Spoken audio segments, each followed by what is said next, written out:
Assalamualaikum warahmatullahi wabarakatuh. Nama saya Ermara Jadi, NIM 0210. Terus ada Ovipa dengan nomor induk 02101033. Sahiron 02101026. Dan Satur 02101008.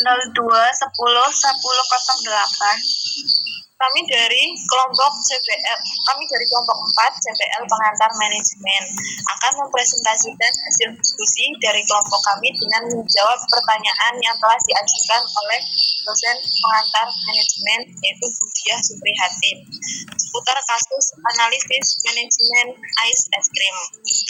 Ais adalah perusahaan lisensi dari Singapura yang memiliki tim berpengalaman di industri es krim selama 20 tahun.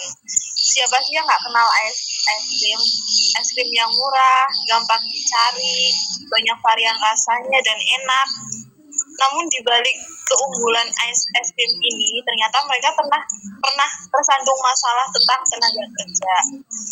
Nah, beberapa kasus yang akan kita bahas antara lain, nomor 1, hubungan manajer dan karyawan dari kasus ini. Yang kedua ada faktor yang menyebabkan terjadinya konflik. Yang ketiga adalah cara manajer menangani terjadinya konflik dan strategi yang bisa dilakukan.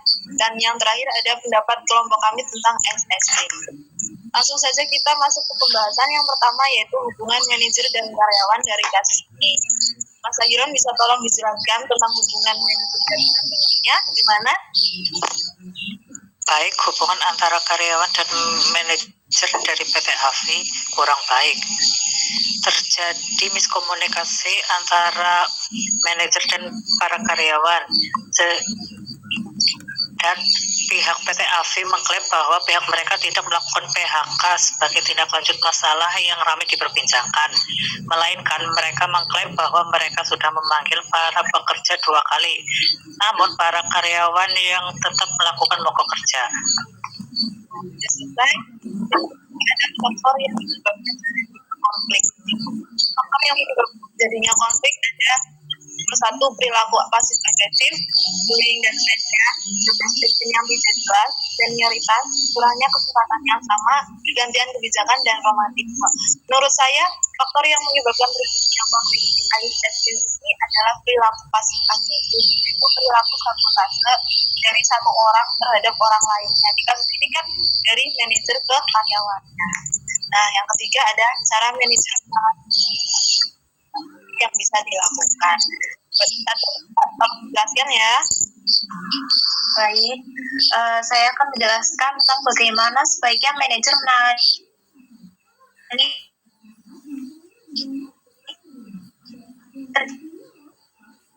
jadi yang konflik peranan perusahaan. Di antaranya satu, manajer sebagai mediator dalam pemecahan masalah. Yang kedua, manajer sebagai konsultan terhadap bawahan. Yang ketiga, manajer sebagai motivator terhadap organisasinya. Yang keempat, manajer mempunyai peran penting dalam mengambil keputusan.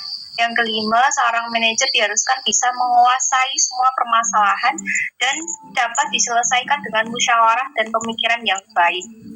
Yang keenam, selain seorang manajer juga diharapkan dapat menjadi teman atau sekaligus orang tua dalam sebuah organisasi atau perusahaan. Untuk strategi yang dapat digunakan perusahaan untuk menyelesaikan konflik yaitu pertama ada kompromi atau negosiasi, menerapkan komunikasi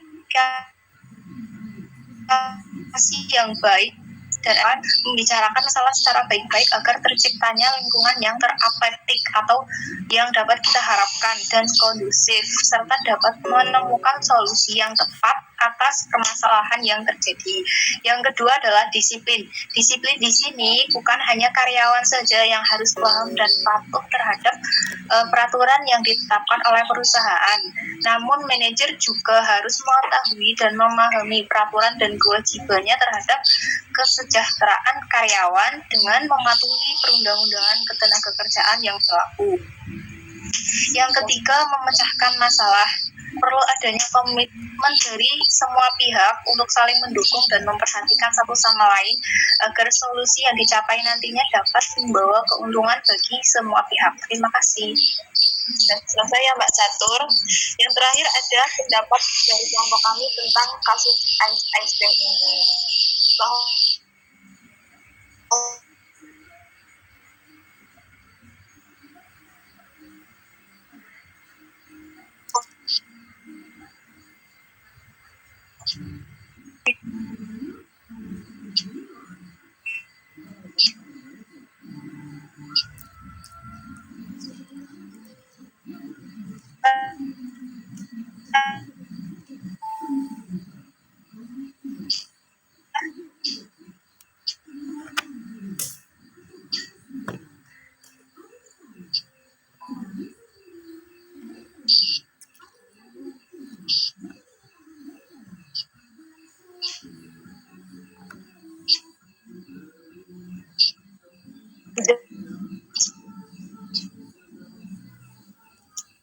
Sinyalnya hilang.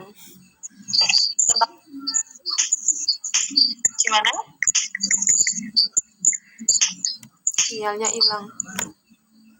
Oke, langsung dijawab aja nggak apa-apa, nggak usah on.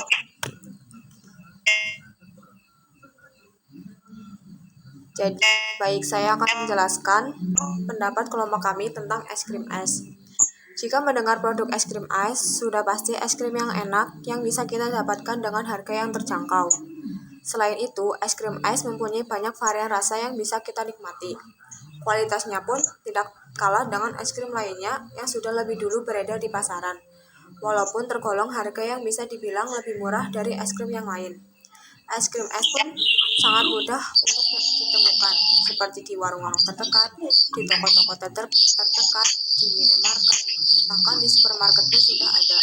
Namun, dengan terdengarnya kabar bahwa mereka melakukan pelanggaran terhadap tenaga kerja seperti yang disebutkan di atas, kami selaku mahasiswa jurusan manajemen menjadi tidak respect terhadap ice ini. Kami rasa yang mereka lakukan jelas salah karena melanggar kode etik bisnis. Kami harap pihak PT AFI dapat segera menyelesaikan masalah dan kedepannya mereka dapat memperlakukan pekerjaannya sesuai dengan kode etik bisnis yang berlaku. Oke, berarti 4 soal sudah terjawab semua ya. Kita tarik kesimpulan dari hasil diskusi kami akan disampaikan oleh Mbak Catur.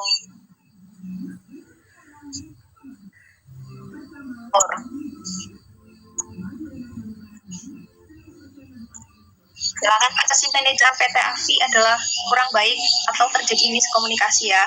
Yang kedua, faktor yang menyebabkan adalah perilaku pasif agresif atau sabotase yang dilakukan seseorang ke orang yang lainnya. Kemudian tindakan yang seharusnya dilakukan atau strategi yang dapat digunakan perusahaan dalam menyelesaikan konflik. Satu, ada kompromi atau negosiasi. Yang kedua, ada disiplin. Dan yang ketiga, memecahkan masalah. Terima kasih. Sudah selesai kesimpulannya.